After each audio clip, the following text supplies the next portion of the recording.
এবার উমার ঘরে ফেরার পালা। আবারও শুরু একটি বছরের প্রতীক্ষার প্রহর গোনা। উৎসবের কয়েকদিনের আনন্দ আয়োজন শেষে মায়ের বিদায় পালা।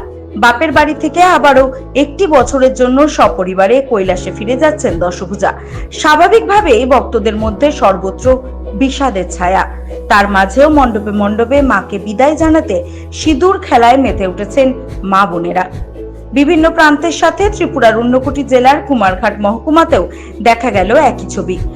মাকে তেল সিঁদুর দিয়ে রাঙিয়ে বিদায় জানাতে বিভিন্ন মণ্ডপে ভিড় জমিয়েছেন মহিলারা। তবে দশমীর সকাল থেকেই প্রাকৃতিক দুর্যোগে ব্যাহত হয় দশমীর আনন্দ। ফটিকরায়ের মহিলা সংঘ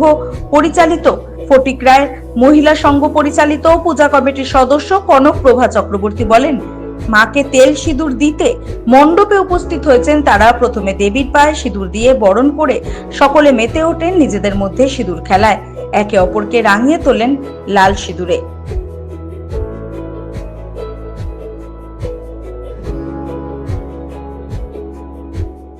সবাই এখানে একসাথে জড়ো হয়েছি, মানে সিঁদুর খেলবো। প্রতি বছরই এই দশমীর দিন সিঁদুর খেলি, মাকে বরণ করি। মনটা তো একটু খারাপ, ঠিক আছে মাঝখানে, কিন্তু এটা তো নিয়ম। 3 দিন থাকবেন, 4 দিনের দিন মাকে বিদায় দিতে হয়। তবু সবকিছুর মধ্যে মনটা খারাপ হলেও মোটামুটি আমাদের 4 দিন ভালোই আনন্দ হচ্ছে, খুবই ভালো লাগছে। দশমীর যখন পুজো শেষ হয়ে যায় তারপর থেকেই সিঁদুর খেলা শুরু হয়ে যায়, যতক্ষণ না প্রতিমা বিসর্জন হচ্ছে। পাড়ার মহিলারা থাকে, আর বিভিন্ন দর্শনার্থীরা আসেন মাকে দর্শন করার জন্য, সিঁদুর খেলার জন্য আসেন। আজকে তো বৃষ্টির দিন, তাই প্রতিমা আমরা একটু তাড়াতাড়ি বিসর্জন করে ফেলবো। তো